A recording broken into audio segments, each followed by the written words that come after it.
الحمد لله الحمد لله وكفى وسلام على عباده الذين اصطفى أما بعد. يقول الله تبارك وتعالى في القرآن المجيد: أعوذ بالله من الشيطان الرجيم، بسم الله الرحمن الرحيم. يا أيها الذين آمنوا ما لكم إذا قيل لكم انفروا في سبيل الله اثاقلتم إلى الأرض أرضيتم بالحياة الدنيا من الآخرة فما متاع الحياة الدنيا في الآخرة إلا قليل. صدق الله العظيم. قال النبي صلى الله عليه وسلم: إذا تبايعتم بالعينة وأخذتم أذناب البقر ورضيتم بالزرع وتركتم الجهاد سلط الله عليكم ذلا لا ينزعه حتى ترجعوا إلى دينكم. رواہ احمد و ابو داود. محترم سامعین، بزرگوں، دوستوں، اللہ کا احسان ہے کہ اس نے ہمیں مومن بنایا، ایمان والا بنایا. ایک مومن کا سب سے قیمتی متاع اور سرمایہ ایمان ہے، حتیٰ کہ اس کے مال، اس کی جان اور اس کی عزت سے بھی زیادہ قیمتی ہے. اور قیمتی کیوں نہ ہو کہ یہی نعمت ہے جو اگر کسی کے پاس رتی بھر بھی ہو تو وہ حضور صلی اللہ علیہ وسلم کی شفاعت کا مستحق ہوگا، حضور صلی اللہ علیہ وسلم کی شفاعت سے بہرمند ہوگا. افسوس کہ جس قدر یہ قیمتی چیز ہے اسی قدر آج ہم اس کی حفاظت سے غافل ہیں. حضرت یوسف علیہ السلام کے پاس ایک نوجوان غلہ لینے کے لیے آیا اور لوگوں کو جو مقدار غلے کا دیا جا رہا تھا اس نے اس سے زیادہ مانگا. حضرت یوسف علیہ السلام نے کہا کہ زیادہ کی کیا ضرورت پڑ گئی. اس نے کہا کہ اگر میں اپنا تعارف کراؤں تو آپ ضرور دیں گے. تو اس نے کہا کہ میں وہی نوجوان ہوں کہ بچپن میں نے آپ کے متعلق گواہی دی تھی. میں وہ بچہ ہوں جو بچپن میں آپ کے پاک دامنی پر گواہی دی تھی. آپ پر جب زنا کی تہمت لگی تو آپ کی پاک دامنی پر میں نے ہی گواہی دی تھی. آج نوجوان، آج میں آپ کی خدمت میں کھڑا ہوں. تو حضرت یوسف علیہ السلام بہت خوش ہو گئے، اسے قریب بلایا، بوسہ دیا پیشانی کا، اور اسے اور بہت سارا مال متاع جو ہے عطا کیا. اللہ تعالیٰ نے حضرت یوسف علیہ السلام سے فرمایا: اے یوسف، یہ نوجوان جس نے بچپن میں آپ کی پاک دامنی پر گواہی دی تھی اس پر آپ اتنا خوش ہو گئے اور اسے اتنا لٹایا، اتنا سارا غلہ اور کچھ دیا. یاد رکھیے کہ جو بندہ دنیا کے اندر مجھ پر ایمان لائے گا اور میرے ایک ہونے کی گواہی دے گا تو میں اپنی شان کے مطابق اسے جنت میں محلات عطا کروں گا اور عنایات سے، بخششوں سے نوازوں گا. تو ایمان ایسی چیز ہے. اللہ تعالیٰ کا ارشاد ہے: یا ایھا الذین آمنوا آمنوا باللہ ورسولہ، اے ایمان والو تم اللہ اور اس کے رسول پر ایمان لے آؤ. آمنو کا ترجمہ مفسرین نے اتقوا سے کیا ہے.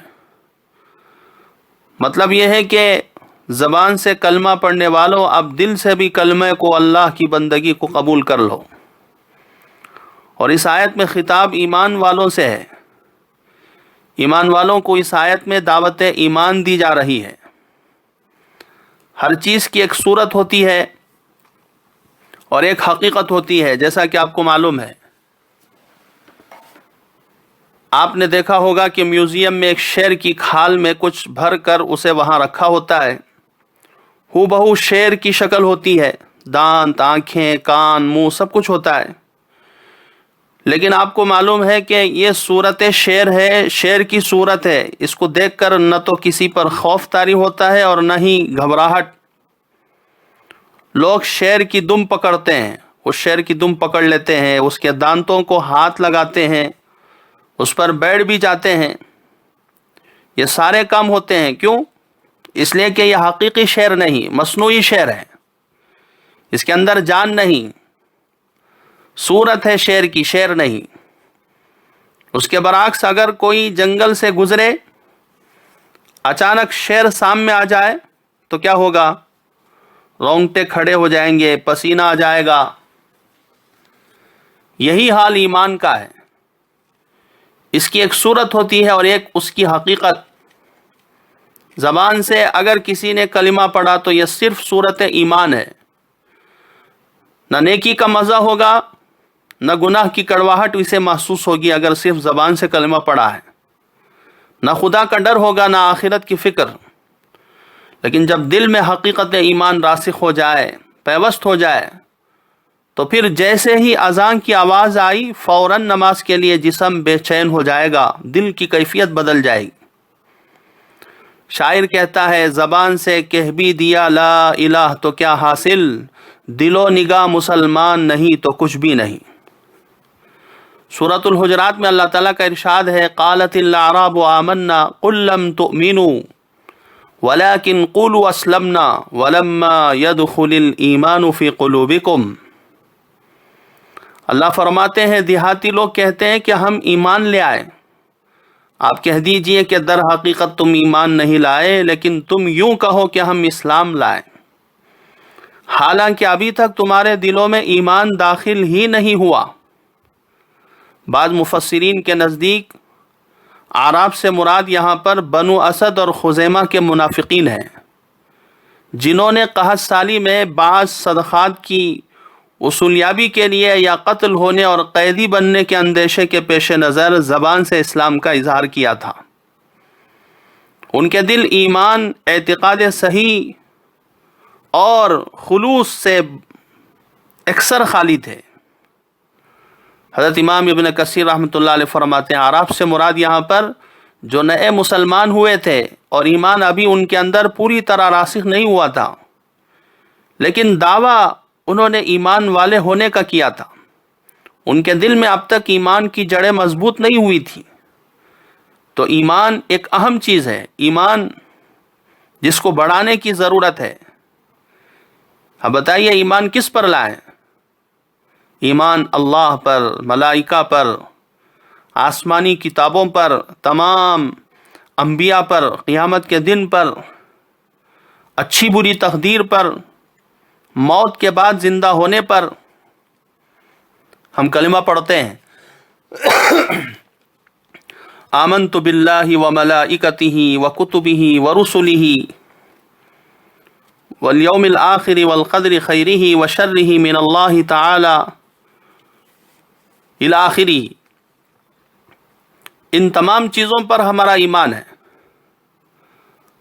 حالانکہ ہم نے ان تمام چیزوں کو نہیں دیکھا، نہ ہم نے خدا کو دیکھا، نہ ملائکہ کو، نہ انبیاء کو، نہ کتب سماویہ کو، نہ قیامت کے دن کو، لیکن ان تمام باتوں پر یقین رکھنا، ایمان لانا ضروری ہے۔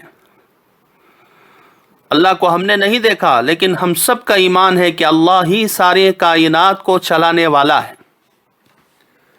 جیسے آپ نے دیکھا ہوگا ریموٹ کنٹرول کی چیزیں ہوتی ہیں، ریموٹ کنٹرول چیز کہیں رکھی ہوتی ہے اور چلانے والا کہیں ہوتا ہے۔ گھر کی چھوٹی بچیاں بھی سمجھ جاتی ہیں کہ گاڑی کھلونے کی خود نہیں چلتی، بلکہ ہاتھ میں کچھ چیزیں ہم پکڑے ہوئے ہیں، ان کی انگلیاں ہلتی ہیں تو گاڑی چلتی ہے۔ گھر کی چھوٹی بچیاں ایک دن میں سمجھ جاتی ہیں اس کا چلانے والا کوئی اور ہے، خود سے نہیں چلتی ہے۔ اسی طرح ایمان کا معاملہ ہے، ہم اتنے بڑے ہو کر بھی کائنات کی حقیقت کو نہیں سمجھ پا رہے ہیں۔ محترم حضرات، دنیا کے اسباب برتنوں کی مانند ہیں، خالی برتن۔ اللہ اس برتن میں جو ڈال دے وہ ہے۔ اللہ جس چیز میں چاہتے ہیں بندے کے لیے نفع ڈال دیتے ہیں، اور جس چیز میں چاہتے ہیں بندے کے لیے نقصان ڈال دیتے ہیں۔ چیزیں اپنے اثرات کے خود مالک نہیں ہے، یہ اللہ کی منشا ہے۔ مرغی کا انڈا، اس انڈے میں مرغی کا بچہ بالکل تیار ہو چکا ہو، باہر نکلنے کے قریب ہو، اب اس بچے کو اگر کوئی بتائے جناب تم عنقریب ایک ایسی دنیا میں جاؤ گے جہاں 6 فٹ کا انسان ہوگا، بڑے بڑے درخت ہوں گے، عمارتیں ہوں گی، پہاڑ ہوں گے، اس کو یہ چیزیں انڈے کے اندر رہ کر سمجھنا مشکل ہے۔ پھر جب وہ انڈے سے باہر نکلے گا تو اپنی آنکھ سے سب کچھ دیکھے گا، سب کچھ نظر آ جائے گا۔ بالکل اسی طرح بزرگوں، ہم اس زمین اور آسمان کے انڈے میں بند ہیں، زمین اور آسمان کے انڈے کے اندر بند ہیں۔ نہ جنت نظر اس دنیا کے اندر نہ جنت نظر آئے گی، نہ جہنم نظر آئے گی، مگر اللہ کے حبیب صلی اللہ علیہ وسلم جو اپنی مبارک آنکھوں سے جنت اور جہنم دیکھ کر تشریف لائے، انہوں نے بتایا اگر ہم مان لیں گے تو ہماری خوش نصیبی ہوگی۔ بڑے بڑے فرعون بھی موت کے وقت ایمان لے آتے ہیں، موت سے پہلے کا ایمان معتبر ہے۔ زبیدہ خاتون، ہارون رشید کی بیوی، یہ دونوں ایک مرتبہ سمندر کے کنارے ٹہل رہے تھے۔ اس وقت ایک بزرگ تھے بہلول دانا، وہ مٹی کا گھر بنا رہے تھے۔ بہلول نے پوچھا کہ گھر کتنے کا ہے؟ بہلول نے کہا، ہارون رشید نے پوچھا بہلول سے کہ گھر کتنے کا ہے؟ بہلول دانا نے کہا کہ میں دعا کروں گا اللہ کے لیے، جو بھی اس گھر کو خریدے گا اسے اللہ تعالیٰ جنت میں ایک گھر دے گا، سونے چاندی کا ایک گھر دے گا، اور یہ گھر 1 دینار کا ہے۔ ہارون رشید ایسے ہی آگے بڑھ گئے۔ ادھر پیچھے زبیدہ خاتون نے پوچھا، اے بہلول کیا بنا رہے ہو؟ کہا کہ گھر، اس گھر کو جو بھی خریدے گا 1 دینار میں اس کے لیے دعا کروں گا، اللہ تعالیٰ اسے جنت میں محل عطا کرے گا۔ زبیدہ نے 1 دینار دے کر اس گھر کو لے لیا۔ دن گزرا، رات ہوئی، اور رات میں ہارون رشید نے خواب میں دیکھا کہ جنت ہے اور اس کے اندر ایک خوبصورت عالیشان سونے چاندی سے بنا ہوا ایک محل ہے، اور باہر لکھا ہوا ہے زبیدہ خاتون۔ خوش ہو گئے کہ بیوی کا گھر ہے، چلو اندر چلیں۔ تو راستہ روک دیا گیا، دروازے پر روک دیا گیا، کہا کہ یہ زبیدہ خاتون کا گھر ہے۔ ہارون رشید کہہ رہے ہیں میرے بیوی کا گھر ہے۔ کہا کہ وہ تو دنیا کا مسئلہ ہے، یہاں زبیدہ خاتون کی اجازت کے بغیر تمہیں اجازت نہیں اندر آنے کی۔ بیدار ہو گئے خواب سے، اور سوچا کہ واقعی اس اللہ والے کی دعا قبول ہوئی، اور طے کر لیا کہ آج کے دن میں جو ہے اس گھر کو خرید لوں گا، مٹی کے بنائے ہوئے گھر کو میں خرید لوں گا۔ آگے بڑھے، دیکھا کہ کل کی طرح آج بھی بہلول دانا ریت میں مٹی کا گھر بنا رہے ہیں، اور پوچھا ہارون رشید نے کہ یہ گھر کتنے کا ہے؟ تو بہلول دانا نے کہا کہ یہ گھر، اس کی قیمت تمہاری پوری سلطنت ہے۔ ہارون رشید نے کہا کہ کل تو 1 دینار تھا، آج پوری سلطنت بتا رہے ہو اس کی قیمت۔ بہلول دانا نے کہا کہ دیکھی ہوئی چیز بن دیکھے چیز خریدنے کی دونوں برابر نہیں ہو سکتی۔ آپ نے بن دیکھے، آپ نے کل جو ہے میں نے کہا تھا قیمت لگائی تھی، آج تم خواب میں دیکھ کر آئے ہو۔ دیکھی ہوئی چیز بن دیکھے جو چیز خریدی جاتی ہے وہ دونوں برابر نہیں ہو سکتی۔ تو میرے دوستو، ایمان کا بھی یہی معاملہ ہے۔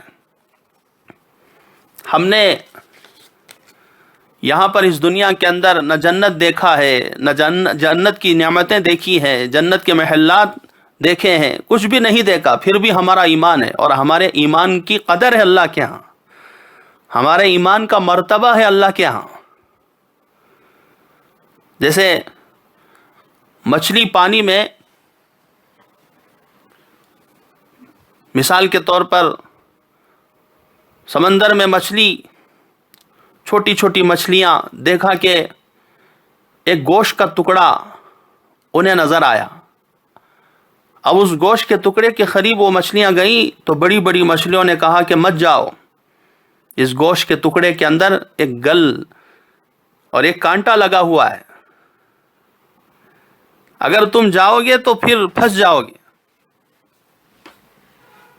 کانٹا حلق میں لگ جائے گا، اور پھر اوپر سمندر کے اوپر ایک ماہی گیر مچھلی پکڑنے والا کھڑا ہوا ہے، وہ پکڑے گا، لے جائے گا گھر کے اندر، تمہیں رگڑا جائے گا اور پانی سے دھویا جائے گا اور کاٹا جائے گا، چھریوں سے کاٹا جائے گا، اور پھر نمک مرچ تمہارے جسم پر ڈال کر گرم گرم کڑھائی میں اور گرم گرم تیل میں تمہیں بھونا جائے گا، اور پھر لوگ تمہیں کھائیں گے، اور تمہارے کانٹوں کو، تمہارے اندر کے کانٹوں کو بکھیر دیں گے، اور جانور کھائیں گے، پرندے کھائیں گے۔